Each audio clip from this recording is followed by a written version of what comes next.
돈은 문제가 되지 않았습니다. 우리는 심지어 그 땅 자체의 가치보다 몇 배나 높은 가격을 제시했습니다. 그러나 모든 상황을 역전시킨 것은 완전히 다른 사실이었습니다. 역사상 처음으로 돈으로는 가장 중요한 결정을 살 수 없었습니다. 한국 역시 통상적인 방식으로는 우라늄 광산을 얻어낸 것이 아니었습니다. 그들이 진정으로 얻은 것은 타인으로 하여금 기꺼이 자신들을 선택하게 만드는 능력이었습니다. 일단 그 선택이 이루어지자 자원에 대한 모든 이점은 그저 따라오는 결과에 불과했습니다. 카자흐스탄의 한 작은 가족이 막대한 부를 거절하고 어떤 무형의 믿음을 선택했던 그 순간부터 일련의 연쇄 반응이 조용하지만 강력하게 촉발되었습니다. 초기에는 아무도 알아차리지 못했지만 이미 이 지역 전체의 권력 균형을 뒤흔들기에 충분한 힘을 지니고 있었습니다. 제 이름은 리웨이. 그해 저는 중국의 한 대형 국유 자원 그룹의 초급 분석가였습니다. 제 일은 겉보기에는 그럴듯했지만 실제로는 거대한 국가기계의 작은 나사못에 불과했습니다. 초기 데이터 정리, 위험 평가, 그리고 시가와 진한 차향으로 가득한 회의실에서 상사들에게 정확히 번역된 서류를 건네는 것이 제 임무였습니다. 우리는 카자흐스탄 우라늄 광산 프로젝트를 위해 조직된 선발대였습니다. 출발하기 전 우리 모두는 거의 오만한 자신감으로 가득했습니다. 우리의 논리는 간단하고 명확했습니다. 이 세상에 돈으로 해결할 수 없는 문제는 없으며 만약 있다면 그것은 돈이 충분하지 않기 때문이라는 것이었습니다. 우리는 떠오르는 강대국을 등에 업고 거의 무제한의 자본을 손에 쥐고 있었기에 경제적으로 상대적으로 낙후된 이웃 나라에서 전략 자원을 확보하는 것은 우리에게 협상이라기보다는 통보에 가까운 일로 여겨졌습니다. 우리의 목표는 카자흐스탄 북부의 황량한 고비 사막이었습니다. 탐사 데이터에 따르면 겉보기에는 척박해 보이는 그 땅 아래에는 최소 25,000톤의 고품위 우라늄 광석이 묻혀 있었습니다. 이것은 단순한 사업이 아니라 국가 에너지 전략의 일부였고 세계적인 판도에 놓는 우리의 중요한 한 수였습니다. 고위층 접촉부터 기술 평가에 이르기까지 프로젝트 추진의 모든 과정이 믿을 수 없을 정도로 순조로웠습니다. 카자흐스탄 정부는 중국의 투자를 환영했고 지역 관리들은 더욱 열렬했습니다. 우리는 모든 장애물을 제거했지만 마지막이자 우리가 가장 하찮게 여겼던 한 가지를 마주하게 되었습니다. 그 땅의 합법적인 소유주, 대대로 그곳에 살아온 한 가족이었습니다. 그들을 처음 만났을 때의 강렬한 위화감은 지금도 생생하게 기억합니다. 우리 일행은 검은색 SUV 몇 대를 타고 흙먼지를 휘날리며 낮고 흙과 벽돌로 지어진 집 앞에 멈춰 섰습니다. 아프리카와 남미에서 자원 인수합병을 성공적으로 주도했던 베테랑 왕 총사는 익숙한 듯 시혜와 위험이 섞인 미소를 지으며 차에서 내렸습니다. 저는 그의 뒤를 따랐고 손에는 묵직한 가죽 가방을 들고 있었습니다. 우리를 맞이한 것은 노부인이었습니다. 그녀의 얼굴은 마른 강바닥처럼 깊은 주름으로 가득했습니다.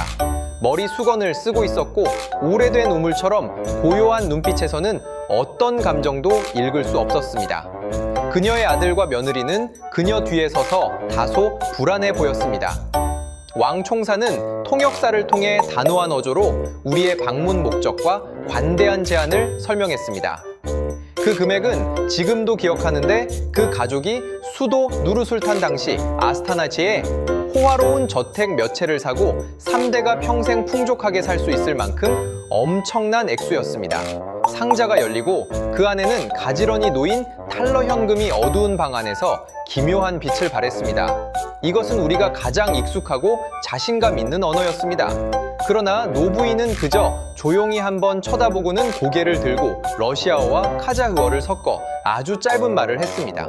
통역사는 잠시 멈칫하더니 당황한 표정으로 우리를 향해 말했습니다. 그녀가 아니오라고 합니다. 왕 총사의 미소는 그대로 굳어버렸습니다. 그는 분명 자신이 잘못 들었다고 생각했을 것입니다. 뭐라고? 팔지 않겠다고 합니다. 공기는 순간 얼어붙었습니다. 우리 모두는 멍하니 서 있었습니다. 이것은 우리의 대본에서 완전히 벗어난 상황이었습니다. 우리의 사전 계획에는 흥정 시나리오, 추가 조건을 붙이는 시나리오, 심지어 지방 정부를 통해 압박하는 시나리오까지 있었지만 거절이라는 선택지는 없었습니다. 이것은 경제학의 원리에도 부에 대한 인간의 기본적인 욕망에도 맞지 않았습니다. 그녀에게 30% 더 올려줄 수 있다고 전해 왕 총사의 목소리는 다소 거칠어졌습니다. 통역사가 말을 전했습니다. 노부인은 한치의 망설임도 없이 고개를 저었습니다.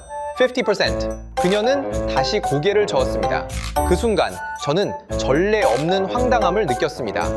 우리는 거대한 경제대국을 대표하여 운명을 바꿀 만한 부를 가지고 이곳에 서 있었지만 단 한마디 간단한 아니오라는 말에 가로막혔습니다. 왕 총사의 얼굴은 점점 굳어졌고 그는 이 땅의 개발이 국가적 프로젝트이며 개인의 의지는 더 큰 이익에 복종해야 한다고 은근히 협박하기 시작했습니다. 그러나 노부인의 눈빛은 여전히 평온했고 그녀는 다시 한마디를 한 후 집 안으로 들어가 문을 닫았습니다. 통역사는 우리에게 그녀의 마지막 말이 이곳은 우리 집입니다 라고 전했습니다. 돌아오는 차 안의 분위기는 숨 막힐 듯 무거웠습니다. 왕 총사는 분노에 찬 욕설을 퍼부으며 이 가족 뒤에 분명히 누군가 조언을 해주는 사람이 있거나 값을 더 받으려 하거나 우리가 모르는 어떤 정치 세력이 개입되어 있다고 생각했습니다. 저 역시 그때는 그렇게 생각했습니다. 어떻게 이런 거액을 거절할 수 있는지 이해할 수 없었습니다. 합리성, 이익, 실력을 기반으로 한 저의 세계관에 처음으로 균열이 생겼습니다. 이 가족의 경제적 논리에 맞지 않는 반응은 전체 사건의 첫 번째 이상 징후이자 우리가 확실히 이길 것이라고 생각했던 이 게임이 우리가 아는 규칙대로 진행되지 않을 것임을 예고하는 미약한 신호였습니다. 우리는 이것이 단순한 비즈니스 협상에 예상치 못한 난관이라고 생각했지만 우리 중 누구도 우리가 거대한 전환점의 시작점에 서 있다는 것을 깨닫지 못했습니다. 자, 우리가 첫 번째 좌절을 겪은 후 몇 주 동안 팀의 분위기는 초조해졌습니다. 우리는 지방 관리, 사업 파트너, 심지어 현지에 영향력이 있는 중개인을 통해서도 그 가족과 접촉하려 했지만 결과는 모두 같았습니다. 그들은 아무리 설득해도 요지부동이었고 마치 우리와 완전히 다른 가치 체계 속에서 사는 것처럼 보였습니다. 우리는 혹시 이 땅 아래에 우라늄 광산보다 더 놀라운 비밀이 묻혀 있어서 그들이 그렇게 고집을 부리는 것은 아닌지 의심하기 시작했습니다. 우리가 아무런 방법을 찾지 못하고 있을 때 한국인들이 나타났습니다. 그들은 매우 조용히 왔습니다. 몇 명 안 되는 인원이 평범한 일본 차를 타고 왔고 어떤 공식적인 위험도 없었습니다. 팀을 이끄는 박 선생님이라는 중년 남성은 자원 탐사 회사 대표라기보다는 오히려 대학교 교수처럼 보였습니다. 그는 금태 안경을 쓰고 있었고 행동은 온화하고 우아했습니다. 우리가 내부 소식통을 통해 그들도 이 땅에 관심을 보인다는 것을 알았을 때 처음 반응은 경멸과 무시였습니다. 우리에게 있어 한국은 자원 경쟁에서 특히 우리가 뒷마당으로 여기는 중앙아시아에서는 우리의 상대가 될 수 없었습니다. 자본 면에서는 우리를 따라올 수 없었고 정치적 영향력은 더욱 미미했습니다. 우리는 심지어 그들의 등장을 이용할 기회로 삼아 그 완고한 가족에게 압력을 가할 수 있다고 생각했습니다. 보세요. 우리에게 팔지 않으면 아무것도 얻지 못할 수도 있습니다. 그러나 한국인들의 다음 행동은 다시 한번 우리의 인식을 뒤집었습니다. 그들은 우리처럼 그 가족의 집 문 앞으로 곧장 찾아가 돈을 내세우지 않았습니다. 그들은 먼저 주변 마을을 방문하여 현지 목동들과 이야기를 나누고 심지어 지역의 작은 결혼식에 참석하여 선물과 축복을 전했습니다. 그들은 일주일 내내 현지의 풍습, 역사, 그리고 공동체 관계를 이해하는 데 시간을 보냈습니다.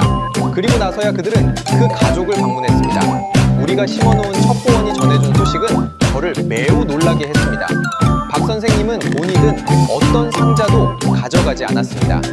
그가 가져간 것은 한국 인삼, 차, 그리고 매우 낡아 보이는 두꺼운 사진첩이었습니다. 그 소박한 거실에서 박 선생님은 우라늄 광산 이야기도 돈 이야기도 먼저 꺼내지 않았습니다. 그는 사진첩을 열고 우리가 전혀 알지 못했던 이야기를 시작했습니다. 그는 고려 사람이라는 단어를 언급했습니다. 이것은 역사의 상처였습니다. 스탈린 시대의 소련은 극동 지역에 살던 수십만 명의 고려인들을 중앙아시아의 황무지로 강제 이주시켰습니다. 이 사람들이 바로 고려 사람이었습니다. 그들은 이 낯선 땅에 뿌리를 내리고 끈질기게 살아남았지만 고향과의 연계,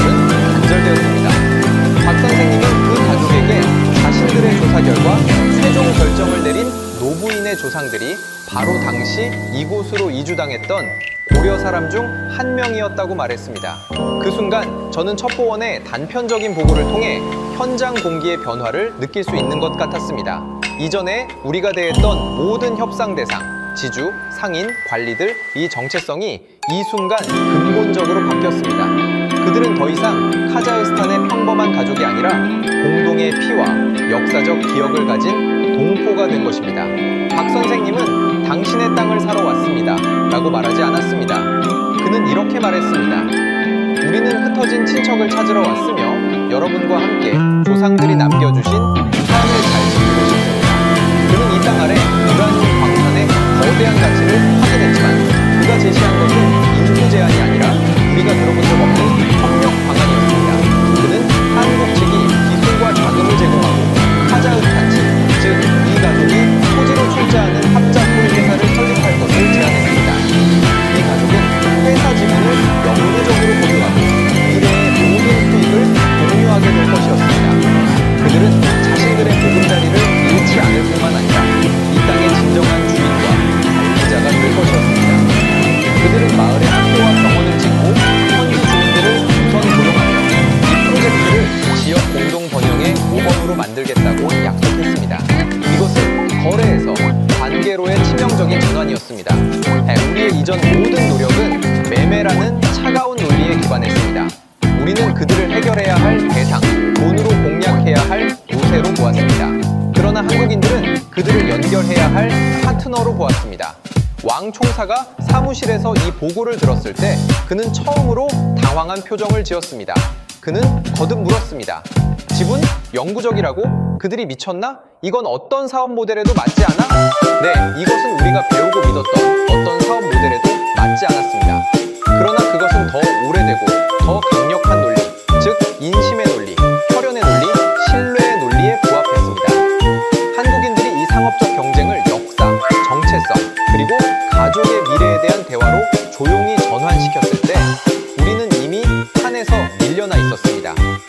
우리는 돈다발을 휘둘렀지만 굳게 닫힌 문 앞에 서 있다는 것을 깨달았고 한국인들은 집 안으로 초대되어 주인과 함께 따뜻한 차를 마시고 있었습니다. 싸움은 실제로 시작되기도 전에 이미 승부가 결정된 것 같았습니다. 그제야 우리는 고통스럽게 깨달았습니다. 이 경쟁의 핵심은 지하의 25,000톤 우라늄 광산이 아니라 지상의 그 가족의 마음이었다는 것을요. 그리고 우리는 처음부터 방향을 잘못 잡았던 것입니다. 역사적 연결, 혈맥의 공명, 이것은 우리가 전혀 생각하지 못했던 차원이었습니다.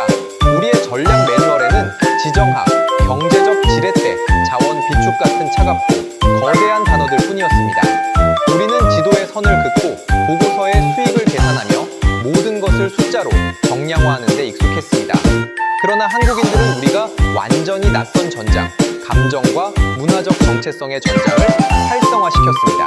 박 선생님과 그의 팀이 말했던 형제라는 단어는 처음 우리 귀에 들렸을 때 우스꽝스럽고 너무 순진한 감정적 유인책으로 여겨졌습니다. 왕 총사는 코웃음을 쳤습니다. 어느 시대인데 아직도 형제 운운이야? 국가 이익 앞에는 형제가 어디 있어? 우리 모두는 이것이 협상수사학의 일종, 위선적인 형식적인 인사치레에 불과하다고 생각했습니다. 그러나 우리는 틀렸습니다. 완전히 틀렸습니다. 형제라는 단어는 그들의 맥락에서 단순한 호칭이 아니었습니다. 그것은 정교하게 설계된 전략이었습니다. 그것이 일가운 것은 그 가족의 여러 세대에 걸쳐 깊이 뿌리 박힌 정체성 불안과 소속감이었습니다. 중앙아시아로 유배된 고려 사람 후손들에게 그들은 카자흐스탄의 시민이었지만 그들의 얼굴, 식습관, 가족 대대로 전해 내려오는 단편적인 말들은 끊임없이 그들에게 자신들이 다른 곳에서 왔음을 상기시켰습니다. 그곳은 멀고 흐릿하며 고향인 동시에 한 번도 밟아보지 못한 개념이었습니다. 한국인들의 등장은 잊혀진 이 역사를 비추는 한 줄기 빛과 같았습니다. 그들은 설득하는 것이 아니라 확인하고 있었습니다. 그들은 이 가족의 뿌리를 확인시켜 주었고 국경을 초월하는 정체성을 부여했습니다. 이 느낌은 이국 땅에서 거의 한 세기 동안 떠돌던 가족에게는 돈으로 환산할 수 없는 가치였습니다. 그것은 합리적인 계산이 아니라 감정적인 귀향이었습니다. 그들은 강력한 관계적 힘을 창조했습니다. 이 힘은 물질적 교환에 기반한 것이 아니라 공동의 이야기와 감정적 공명에 기반했습니다. 그들은 자신들을 가족으로 성공적으로 만들었고, 우리는 돈을 들고 가족의 보금자리를 강제로 빼앗으러온 외부인이 되었습니다. 이러한 서사적 틀 속에서 누구를 선택할지는 거의 생각할 필요 없는 문제가 되었습니다. 저는 나중에 오랜 시간을 들여 복귀하면서 비로소 이 전략의 무서움을 점차 이해하게 되었습니다. 신뢰는 우리의 과거 인식 속에서 오랜 시간 길러야 하고 취약하며 통제 불가능한 도덕적 덕목이었습니다. 그러나 한국인들의 작전에서는 신뢰가 설계되고 활성화되고 정확히 투입될 수 있는 전략적 도구로 변모했습니다. 그들은 역사 연구를 통해 그 가족의 고려 사람 배경을 찾아냈고, 이것이 설계의 출발점이었습니다. 그들은 계약서나 현금 대신 사진첩과 이야기를 가져갔고, 이것이 신뢰를 활성화시키는 매개체였습니다. 그들은 상업적 제안을 유산 공동 수호로 포장했고, 이것이 신뢰를 전략적 이점으로 전환하는 길이었습니다. 이것은 우리가 전혀 이해할 수 없었고 복제할 수도 없는 능력이었습니다. 우리의 체계는 대규모의 표준화된 작업에 능했습니다. 우리는 길을 닫고 공장을 짓고 막대한 자금을 동원할 수 있었지만 사람의 마음을 어떻게 움직여야 하는지는 알지 못했습니다. 우리의 문화에는 집단주의의 거대한 서사가 가득했지만 종종 개인의 감정과 존엄을 소홀히 했습니다. 우리는 위에서 아래로 지시를 내리는 데 익숙했지만 평등하게 앉아서 평범한 가족의 이야기를 경청하는 데는 서툴렀습니다. 최종 결정은 겉보기에 평범한 오후에 이루어졌습니다. 그 가족은 모든 핵심 구성원을 소집하여 공식적인 논의를 진행했습니다. 우리와 한국인 모두는 문 밖에서 결과를 기다리라고 통보받았습니다. 그날의 기다림은 제 직업 생활에서 가장 길고 고통스러운 몇 시간이었습니다. 저와 왕 총사는 차 안에 앉아 있었고, 차 안의 에어컨은 강하게 작동했지만 여전히 손바닥에서 땀이 흘렀습니다. 왕 총사는 담배를 연달아 피웠고 차 안은 담배 연기로 자욱했습니다. 그는 이전처럼 조급해하지 않았고 거의 절망에 가까운 침묵을 지키고 있었습니다. 우리는 이미 제한 가격을 천문학적인 숫자로 올렸고 비용을 거의 고려하지 않은 많은 추가 조건을 약속했습니다. 우리는 동원할 수 있는 모든 관계를 활용하여 지방 정부에 엄청난 압력을 가했습니다. 우리는 돈과 권력의 이중 압박 아래에서는 어떤 개인도 저항할 수 없을 것이라고 믿었습니다. 반면 박 선생님은 그 낮은 집 밖에서 조용히 서서 그의 조수와 낮은 목소리로 대화하고 있었습니다. 그는 평온해 보였고 심지어 약간 편안해 보였습니다. 마치 오랜 친구의 방문을 기다리는 것처럼요. 오래된 나무 문이 다시 열렸을 때 걸어 나온 사람은 그 가족의 아들, 즉 노부인의 아들이었습니다. 그는 먼저 박 선생님 앞에 가서 깊이 허리 숙여 절을 하고 우리가 모두 알아들을 수 있는 다소 서툰 러시아어로 말했습니다. 우리는 당신들을 선택했습니다. 이어서 그는 우리 차로 다가왔습니다. 왕 총사는 창문을 내렸고 얼굴은 잿빛이었습니다. 그 남자는 우리를 바라보았고 그의 눈빛에는 승리의 자랑스러움도 어떤 미안함도 없이 그저 평온한 진술만 담겨 있었습니다. 돈은 중요하지만 어떤 것은 돈으로 살 수 없습니다. 그들은 우리의 가족입니다. 말을 마치고 그는 돌아갔습니다.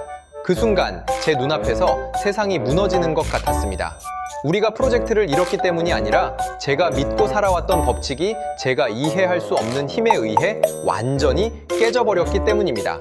국가전략자원과 지정학적 판도에 관한 그렇게 중대한 결정이 결국 카자흐스탄 농부 가족의 거실로 압축되어 가족에 대한 간단한 선택에 의해 결정되었습니다.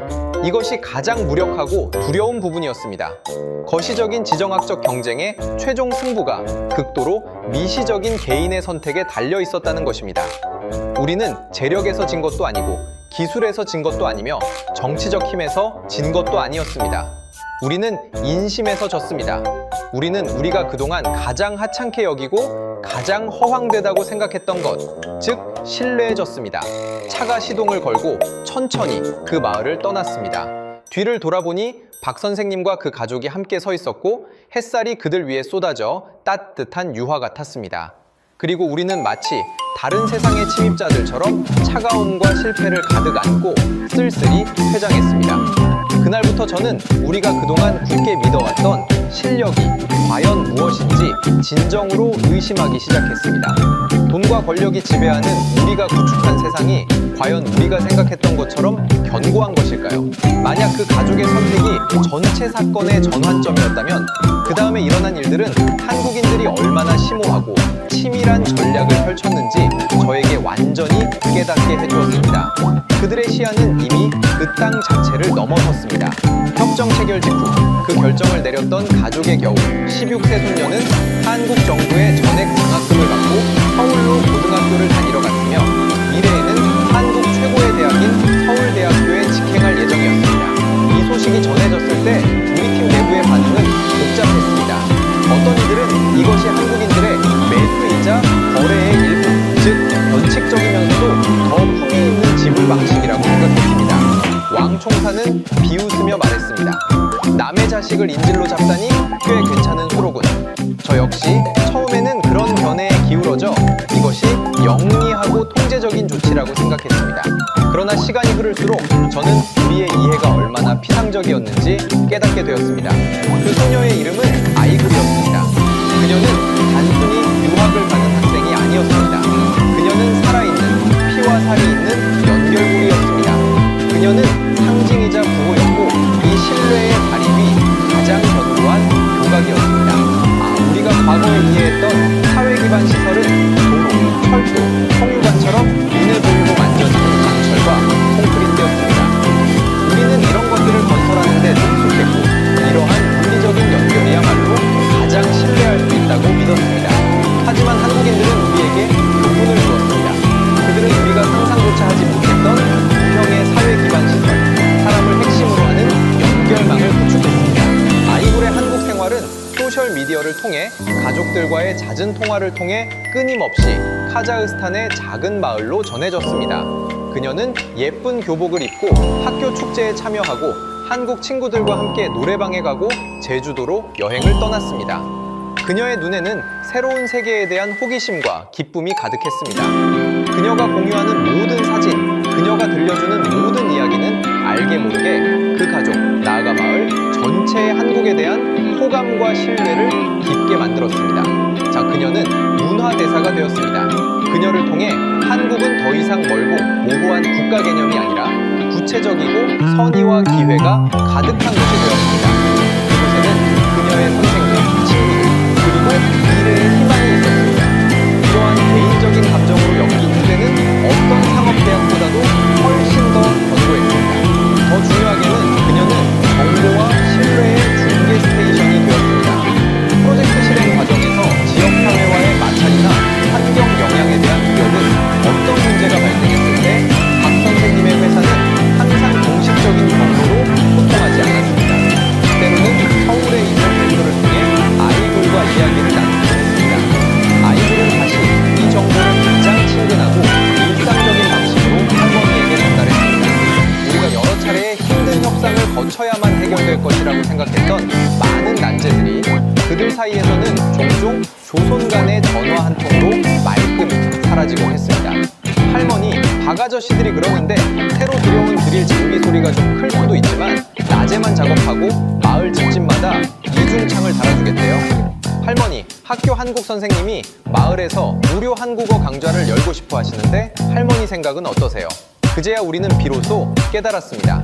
이것은 더 이상 국가와 국가 간의 연결이 아니었고 심지어 기업과 지역사회 간의 연결도 아니었습니다. 이것은 사람을 통해 이루어지는 점대점에 가족 단위까지 정밀하게 연결된 네트워크였습니다. 아이글의 존재는 시간이 흐르거나 어떤 예상치 못한 일로도 이 신뢰가 닳아 없어지지 않도록 보장했습니다.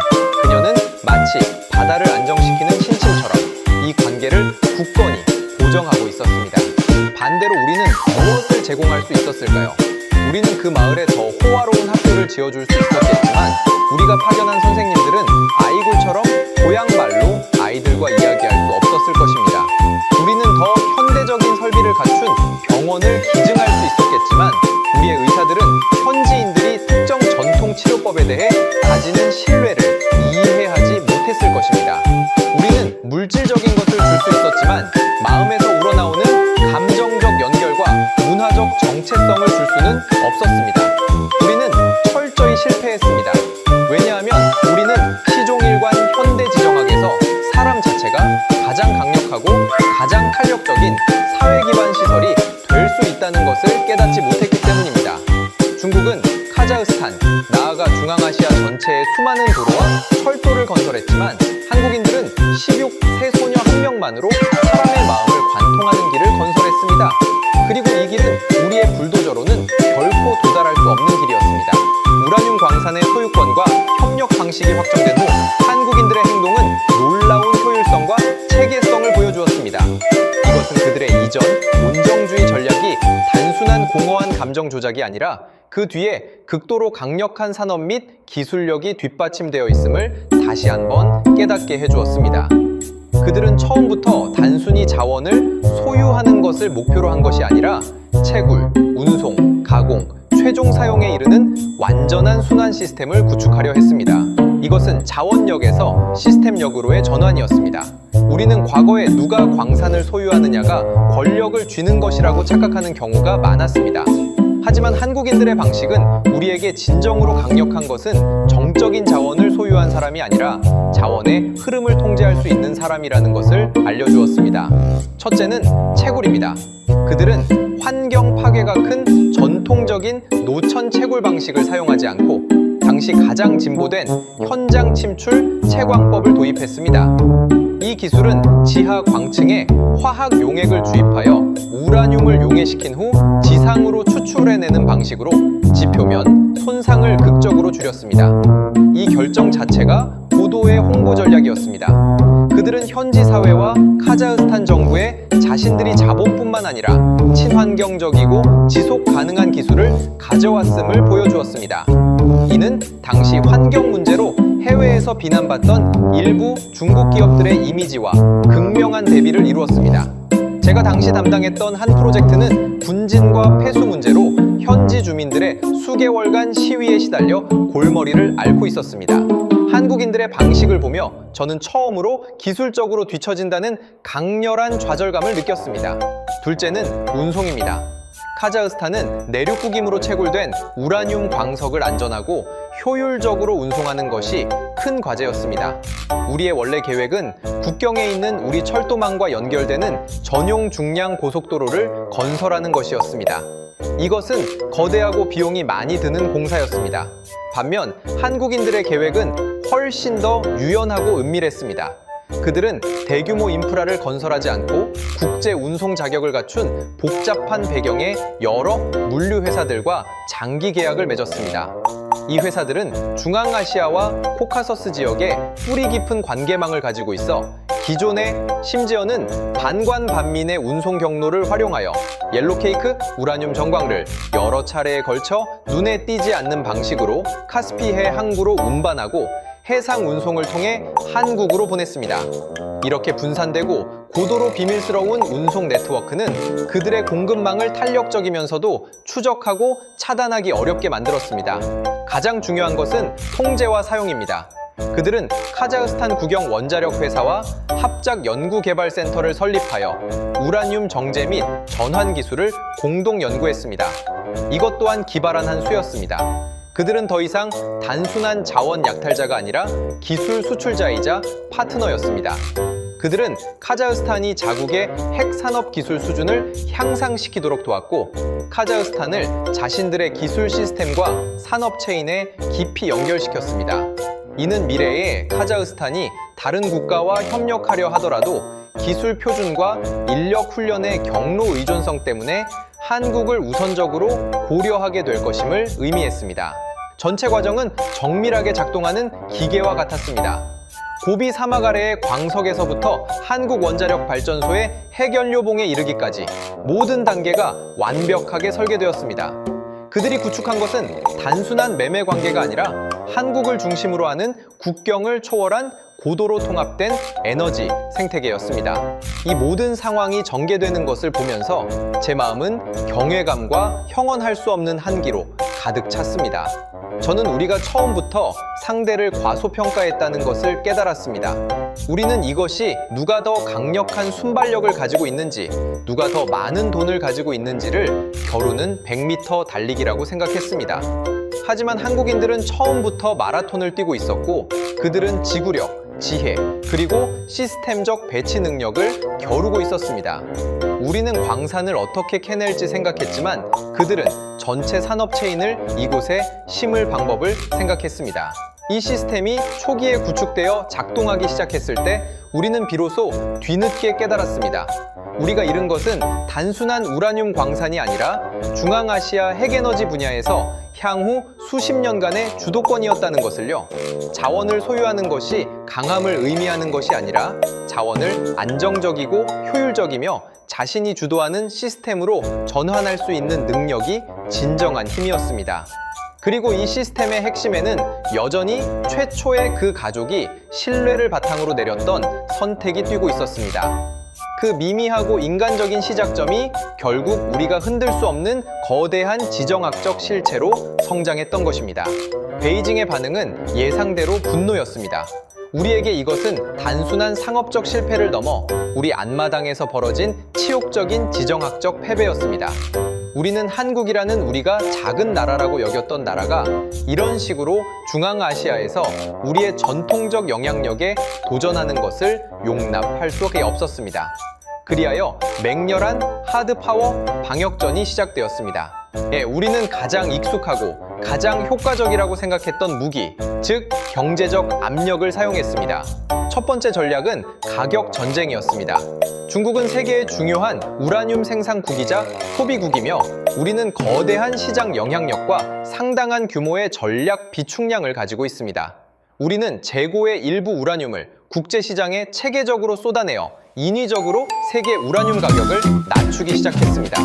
우리의 목적은 분명했습니다.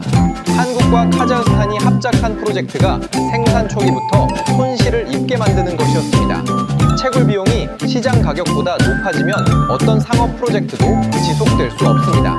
우리는 그들을 피 흘리게 하여 그들이 초기의 선택에 대한 엄청난 대가를 치르도록 만들고자 했습니다. 단기적으로 이 전략은 거의 즉각적인 효과를 보였습니다. 국제 우라늄 가격은 몇 달 만에 거의 40% 하락했습니다. 한국 프로젝트의 재무 보고서는 매우 나빠졌고 서울 거래소의 상장 기업 주가도 급락했습니다. 그때 왕총사의 사무실에 오랜만에 웃음소리가 들렸던 것이 기억납니다.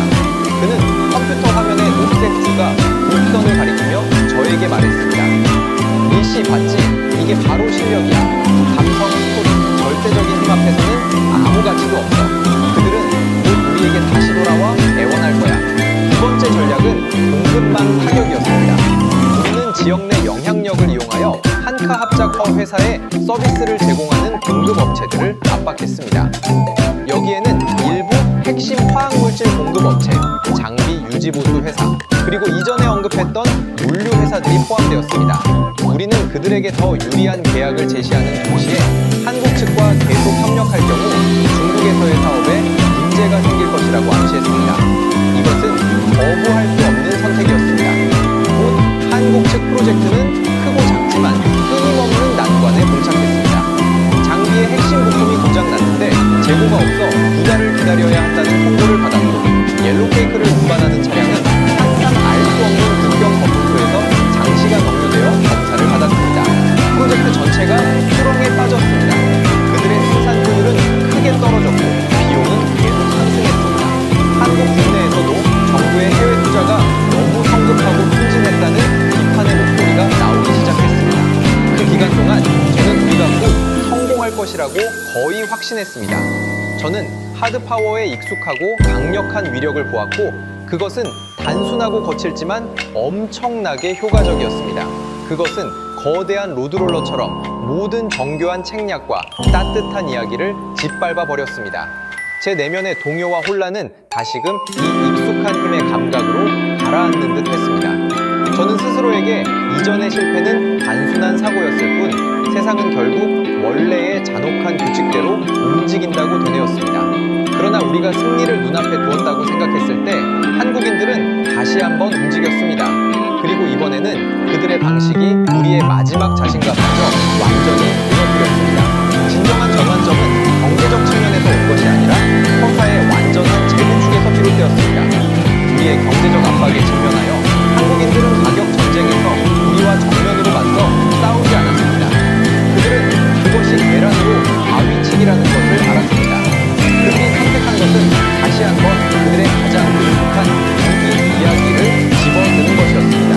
그들은 다양한 비공식 채널을 통해 국제사회, 특히 중국의 부상에 경계심을 품고 있던 서방 국가들과 주변 소국들에게 새로운 이야기를 퍼뜨리기 시작했습니다.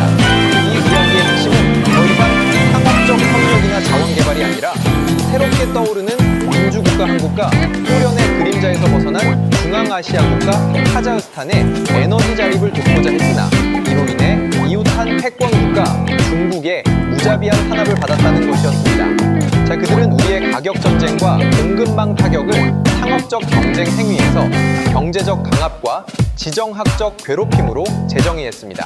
그들은 자신들을 기존 질서에 도전했다가 처벌받는 피해자로 만들었습니다. 그리고 결정적인 한 방은 그들이 감정적인 힘이 가득한 단어인 형제국을 다시 사용했다는 것이었습니다. 그들은 더 이상 그 가족만을 형제라고 부르지 않고 이 개념을 국가 차원으로 확대했습니다. 한국과 카자흐스탄은 공동의 고려 사람이라는 역사적 유대와 강대국에 둘러싸인 비슷한 처지 때문에 자연스러운 형제 동맹을 형성했습니다. 이 거대한 서사는 그 작은 가족의 선택을 고립된 상업적 결정에서 두 국가가 자율적인 운명을 추구하는 역사적인 악수로 승화시켰습니다. 이 서사가 퍼지자마자 즉각적으로 큰 공감을 불러일으켰습니다. 오랫동안 중국과 러시아의 영향력 틈바구니에서 생존해 온 많은 중앙아시아 국가들과 일부 동남아시아 국가들은 여기에서 자신들의 모습을 보았습니다. 그들은 오늘 카자흐스탄에 일어난 일이 내일 자신들에게도 일어날 수 있다고 우려하기 시작했습니다. 우리의 순수한 경제적 압박 행위는 강자 약탈이라는 낙인이 성공적으로 찍혔고 이는 국제 관계에서 매우 치명적인 비난이었습니다. 더욱 치명적인 것은 이 서사적 논리가 비즈니스 의사 결정자들에게 영향을 미치기 시작했다는 점입니다.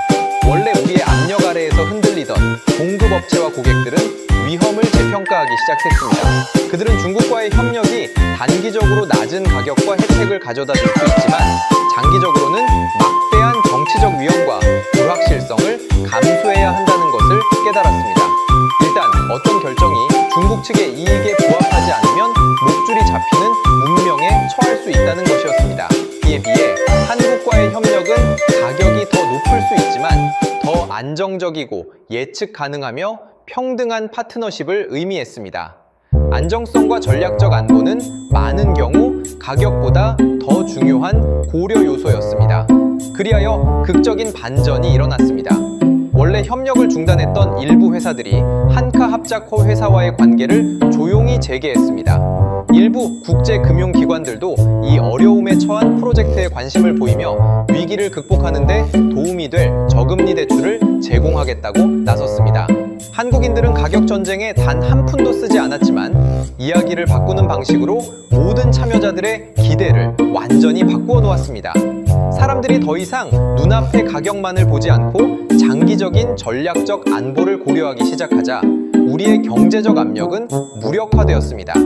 그들은 관계적 힘이 경제적 압력을 다시 한번 이기게 하는 데 성공했습니다.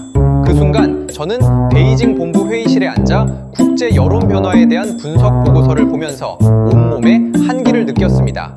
우리는 마치 힘센 권투 선수처럼 한 방 한 방이 산을 쪼개고 바위를 가를 수 있었지만 우리가 날린 모든 주먹은 허공을 갈랐습니다.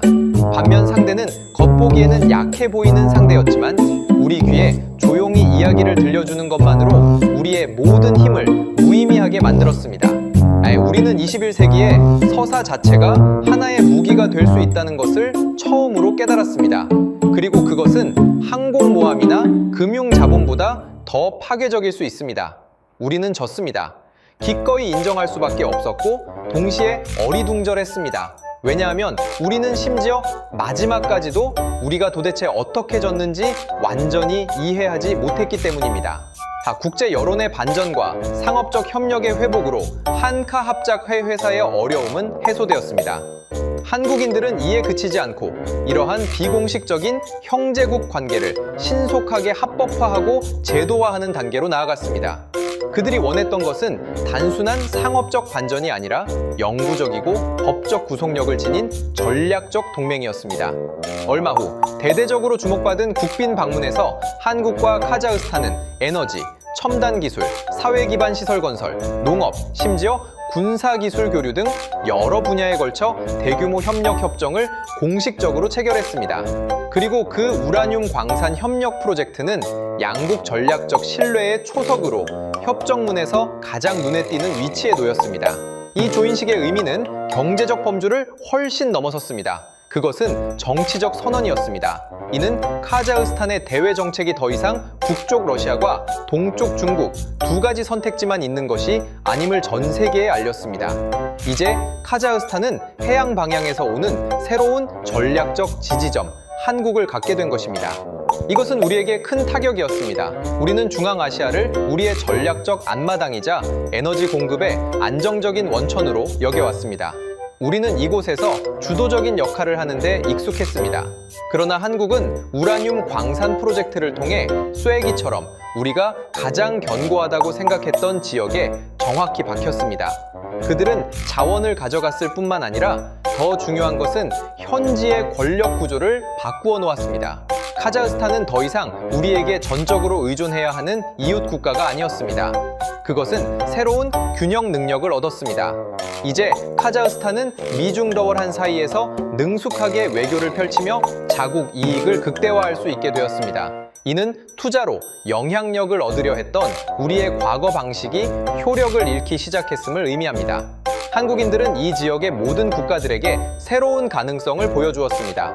즉, 중견 강국과 깊이 연계하면 경제적, 기술적, 실질적 이익을 얻을 수 있을 뿐만 아니라 초강 대국과 협력할 때처럼 막대한 정치적 압력과 주권 침해의 위험을 감수할 필요도 없다는 것입니다. 저는 한국의 대외 전략을 깊이 연구하기 시작했고 이것이 유일한 사례가 아님을 발견했습니다. 그들은 베트남, 인도네시아, 중동 등지에서 유사한 방식으로 문화, 한류, 기술, 반도체, 원자력, 그리고 보다 평등한 파트너십 서사를 통해 조용히 영향력을 확대하고 있었습니다. 그들은 우리처럼 거대한 1대1로를 추구하지도 않고 미국처럼 군사동맹을 구축하지도 않았습니다. 그들의 방식은 마치 그물짜기와 같았습니다. 구체적인 프로젝트들을 통해 사람들의 마음에 깊이 스며드는 이야기들을 통해 이 국가들을 자신들과 긴밀하게 엮어나갔습니다. 이 그물은 겉보기에는 부드러웠지만 극도로 강한 탄력을 지니고 있었습니다. 뉴스 화면에서 양국 대통령이 협정서에 서명 후 악수하는 모습을 보며 제 마음속에는 만감이 교차했습니다. 저는 한국인들의 시종일관 최종 목표가 어쩌면 25,000톤의 우라늄 광산이 아니었을지도 모른다고 깨달았습니다. 우라늄 광산은 단지 입구이자 발판에 불과했습니다. 그들의 진정한 목표는 글로벌 지정학적 판에서 자신들을 위한 새롭고 더 주도적이며 더 존경받는 위치를 확보하는 것이었습니다. 그들은 자원을 획득하는 것이 아니라 판도를 재구성하는 중이었습니다. 그들은 카자흐스탄이 스스로를 재정립하도록 도움으로써 한국 자신의 국제적 역할을 성공적으로 재정의했던 것입니다. 이것은 매우 고도의 간접적인 힘 사용이었습니다. 그들은 우리와 직접적으로 대립하지 않고 우리의 이웃 국가에 힘을 실어줌으로써 간접적으로 우리를 견제했습니다. 이는 제가 권력이라는 단어에 대해 완전히 새롭고 심지어는 파괴적인 이해를 갖게 했습니다. 권력은 단순히 얼마나 많은 군대와 돈을 가지고 있는지가 아니라 기존 관계 구조에 영향을 미치고 변화시킬 수 있는 능력이었습니다. 이 길고 긴 게임에서 한국인들이 보여준 것이 바로 이러한 무형의 치명적인 권력이었습니다. 시간이 흐르면서 한때 우리를 애태웠던 그 우라늄 광산 프로젝트는 대중의 시야에서 점차 사라졌습니다.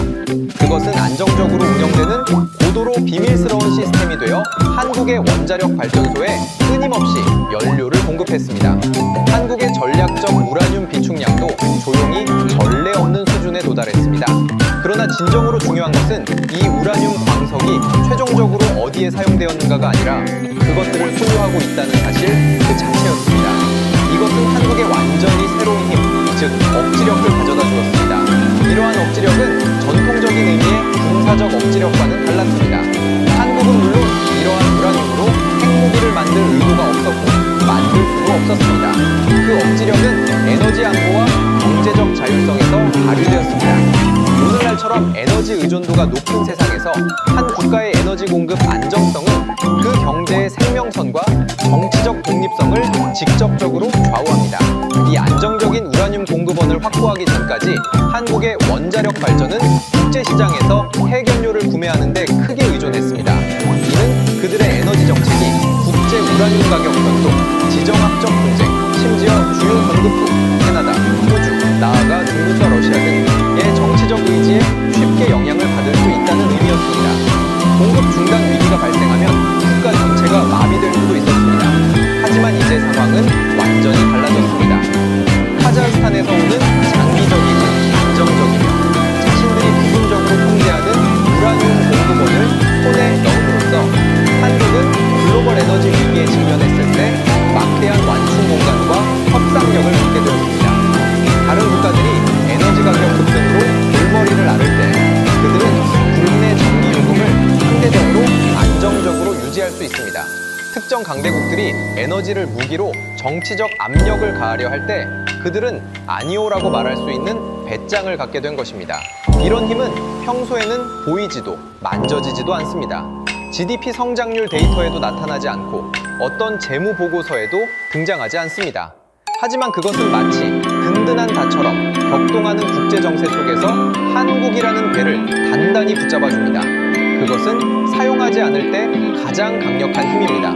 단순히 이러한 선택을 가지고 있다는 사실만으로도 잠재적 경쟁자들이 한국의 이익을 해칠 수 있는 결정을 내릴 때 한 번 더 주저하게 만드는 충분한 위력을 발휘합니다.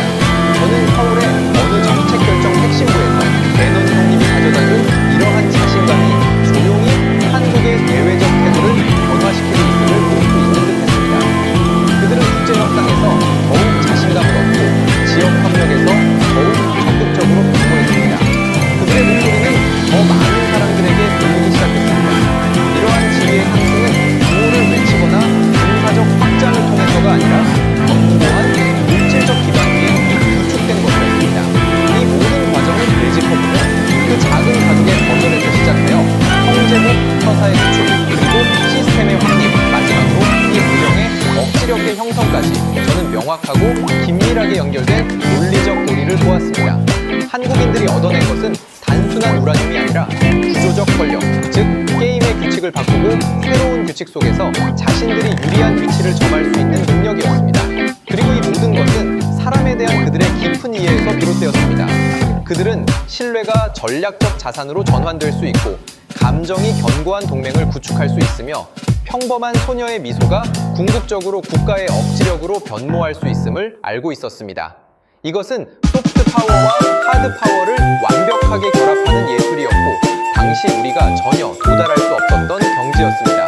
그 순간부터 한국이라는 나라에 대한 저의 시각은 처음에 경시에서 벗어나 혼란과 아쉬움이 뒤섞였지만 인정할 수밖에 없는 깊은 존경심으로 바뀌었습니다.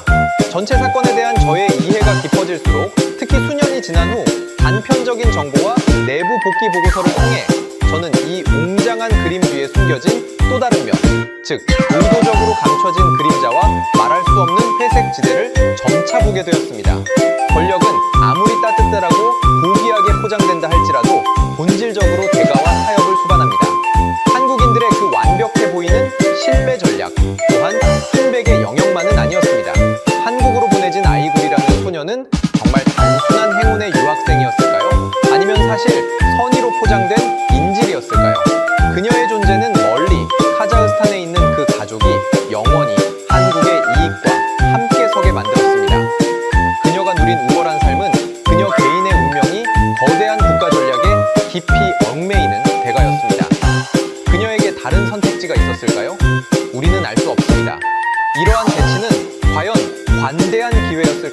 아니면 더욱 정교한 형태의 통제였을까요? 그리고 이른바 형제국 동맹은 정말 순수한 역사적 감정과 상호 부조의 선의에 기반한 것이었을까요? 아니면 한국이 지정학적 판도를 흔들고 자국 이익을 위해 교묘하게 만들어낸 이야기에 불과했을까요? 그들이 카자흐스탄에 제공한 기술 지원과 인력 양성은 분명 실제적인 이점을 가져왔지만 동시에 카자흐스탄의 핵 산업이 기술 표준과 산업 체인 면에서 한국에 더욱 깊이 의존하게 만들었습니다. 이것은 협력이었지만 어찌 보면 더 은밀하고 벗어나기 어려운 종속기 아니었을까요? 이 이야기 속에서 신뢰는 과연 고귀한 미덕이었을까요? 아니면 정확하게 계산하고 이용할 수 있는 자원이었을까요?